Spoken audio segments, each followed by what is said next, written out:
Hello friends, स्वागत है आप सभी लोगों का हमारे चैनल क्विक स्टडी में। मैं कमल बेस्ट। इस वीडियो के माध्यम से दोस्तों आपके यहाँ पर कराऊंगा संख्या पद्धति का दोस्तों पार्ट नंबर 3। इसके पहले दोस्तों आपको 2 भागों में महत्वपूर्ण क्वेश्चन कराए जा चुके हैं।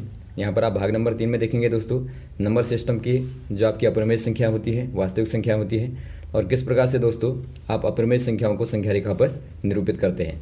तो आराम से आप वीडियो को देखेंगे। यदि आपने दोस्तों पिछले वाले पार्टों को ना देखा हो तो आप उनको भी ज़रूर देख लें ताकि आपको यहाँ तक के सारे चैप्टर क्लियर हो जाएँ। तो देखिए शुरू करते हैं। ये दोस्तों आपका क्लास 9th का यहाँ पर चैप्टर है संख्या पद्धति वाला, और इसके आधार पर बहुत सारे क्वेश्चन आते हैं जो आपके एग्जाम बड़े बड़े एग्जाम हैं उनमें भी दोस्तों इसके आधार पर क्वेश्चन आते हैं। तो देखिए बात करते हैं दोस्तों। आपको बताया था हमने परमेय संख्याओं तक बताया था आपको। परमेय संख्याएं क्या होती हैं दोस्तों, अर्थात आप इनको बोलते हैं रैशनल नंबर। इसे दोस्तों आप क्यू से रिप्रेजेंट करते हैं, क्यू आपका सिंबल होता है। वी वाली संख्याएं होती हैं दोस्तों जिनको आप P/Q के फॉर्म में लिख सकते हैं।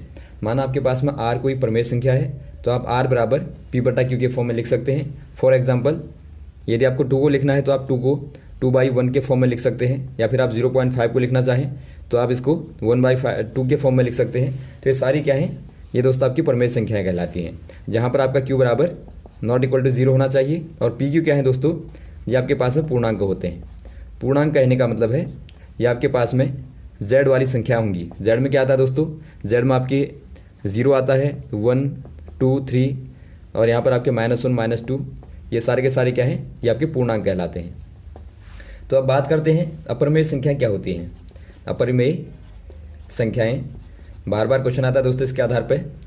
इनको आप बोलते हैं इरेशनल नंबर। इरेशनल नंबर, तो इसको देखिए दोस्तों आप क्या कहेंगे। आपने संख्या रेखा पे देखा, इस प्रकार की आपकी संख्या रेखा थी, ये आपका 0 पॉइंट हो गया, तो यहाँ पर आपके धनात्मक होंगे और यहाँ पर आपके ऋणात्मक होंगे। यहाँ पर 1 है, यहाँ पर 2 है, यहाँ पर 3 है, और वैसे ही आपका यहाँ पर -1 -2 -3।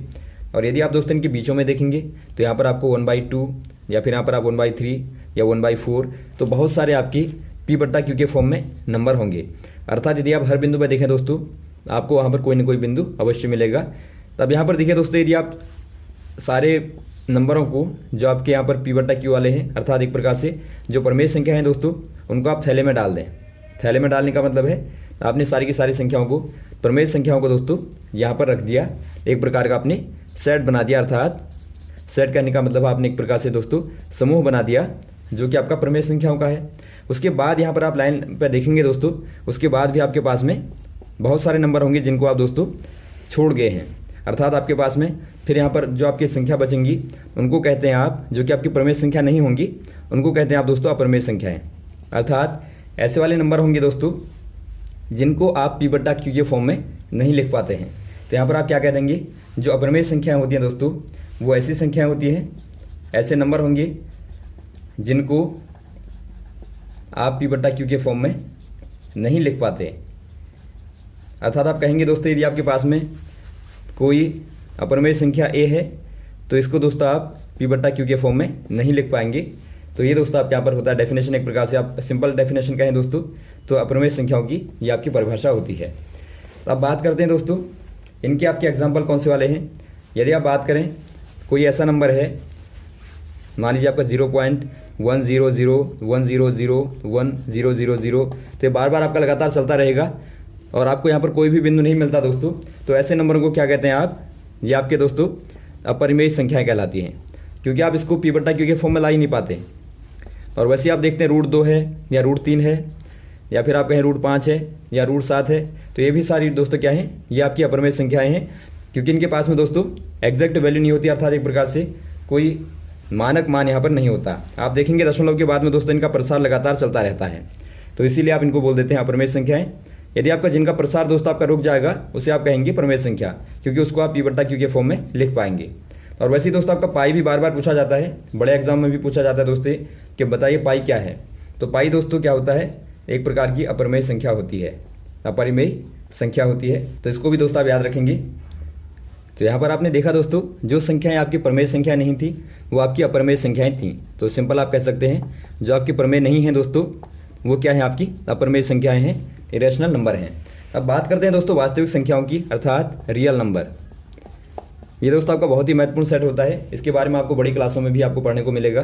जो आपकी वास्तविक संख्याएं होती हैं दोस्तों, अर्थात जो आपके रियल नंबर होते हैं वो परमेय संख्या और साथ में दोस्तों आपकी अपरिमेय संख्या दोस्तों, दोनों का आप सेट को मिला देंगे तो ये क्या देता है दोस्तों, आपको वास्तविक संख्या का सेट देता है। एक प्रकार से आप कह सकते हैं दोस्तों, प्रमेय और अप्रमेय दोनों को मिलाने के बाद में आपके पास में वास्तविक संख्याओं का सेट बनता है।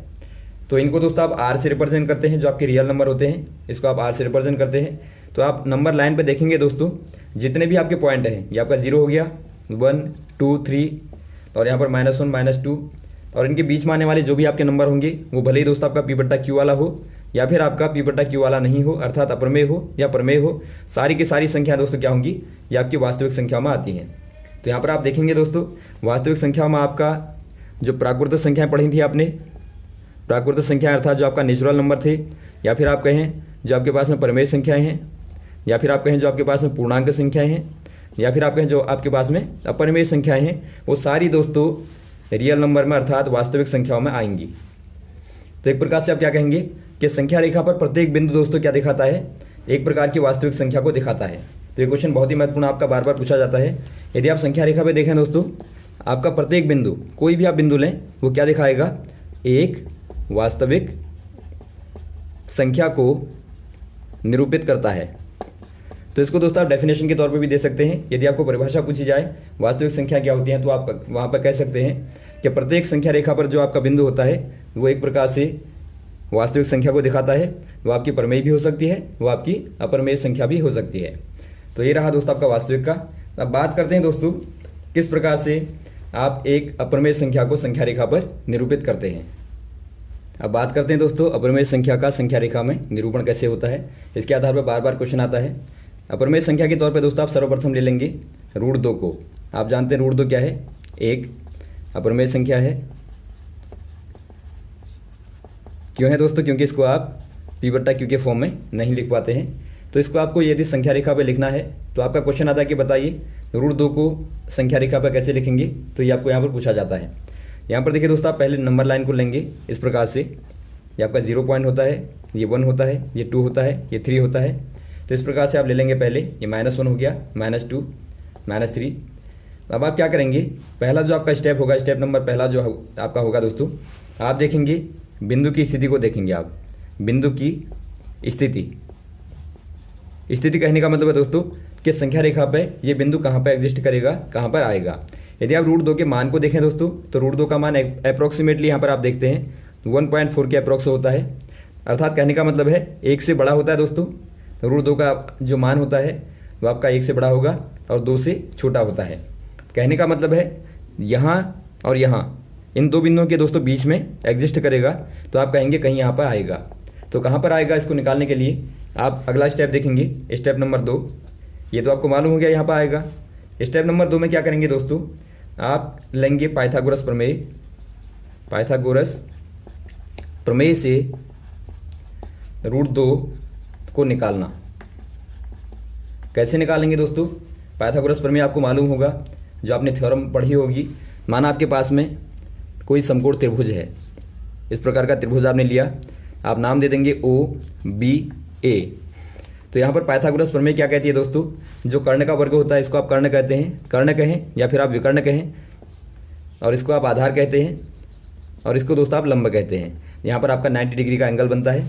तो यहाँ पर देखिए दोस्तों, जो आपका कर्ण का वर्ग होता है, यदि आप इसे K से रिप्रेजेंट करें तो कर्ण का वर्ग बराबर आधार का वर्ग धन लंब का वर्ग होता है, या फिर आप कह सकते हैं K बराबर आपका होता है √ के अंदर A का वर्ग धन L का वर्ग।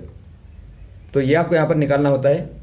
तो इसके माध्यम से दोस्तों आप √2 को निकालेंगे। कैसे निकालेंगे, देखिए यदि आप दोस्तों लंबाई को ले लें, आधार को ले लें 1, और यदि आप ले लें लंब को 1, तो आपको क्या मिलेगा, देखिए कर्ण क्या मिलेगा, कर्ण बराबर हो जाएगा 1 का वर्ग धन 1 का वर्ग बराबर हो जाएगा दोस्तों आपका 2। अर्थात आपको यहाँ पर K बराबर क्या मिला, ये आपका √2 मिला। तो यहाँ से आपको मिला दोस्तों जो OA है, OA बराबर आपके पास में क्या आ गया, √2 आ गया। तो इसको आपको क्या करना है, संख्या रेखा पर रख देना है। तो यहाँ से दोस्तों आप उठाएंगे और यहाँ पर आप रखेंगे। आपको ध्यान देना है जो आपका बिंदु O है, यहाँ पर आप लिख लेंगे जो बिंदु O है दोस्तों, बिंदु O शून्य पर संपाती होना चाहिए, संपाती होना चाहिए। देखिए संपाती कहने का मतलब क्या है, उसके ठीक ऊपर होना चाहिए। यहाँ पर आपका 0 है, तो यहाँ पर दोस्तों आप इस वाले नोक को रखेंगे जहाँ पर आपका बिंदु O पड़ता है। और यहाँ से लेके यहाँ तक की लंबाई आपके पास में 1 है, अर्थात आपका 1 इकाई है। तो यहाँ से लेके यहाँ तक की लंबाई आपके पास में 1 है। तो यहाँ से लेके यहाँ तक दोस्तों आपका आ जाएगा बी वाला बिंदु। इसके ऊपर आपका आएगा 1 इकाई का बिंदु ए, यहाँ पर आप बिंदु ए को लेंगे तो इसको आप मिला देंगे दोस्तों। तो ये क्या बना आपके पास में, √2 आपके पास में यहाँ पर आ गया। अब आप क्या करेंगे दोस्तों, ये लंबाई आपको पता लगी √2 है, आपको इसको संख्या रेखा पे लिखना है। आपकी संख्या रेखा तो यहाँ पे है लेकिन आपका लाइन ऊपर को है।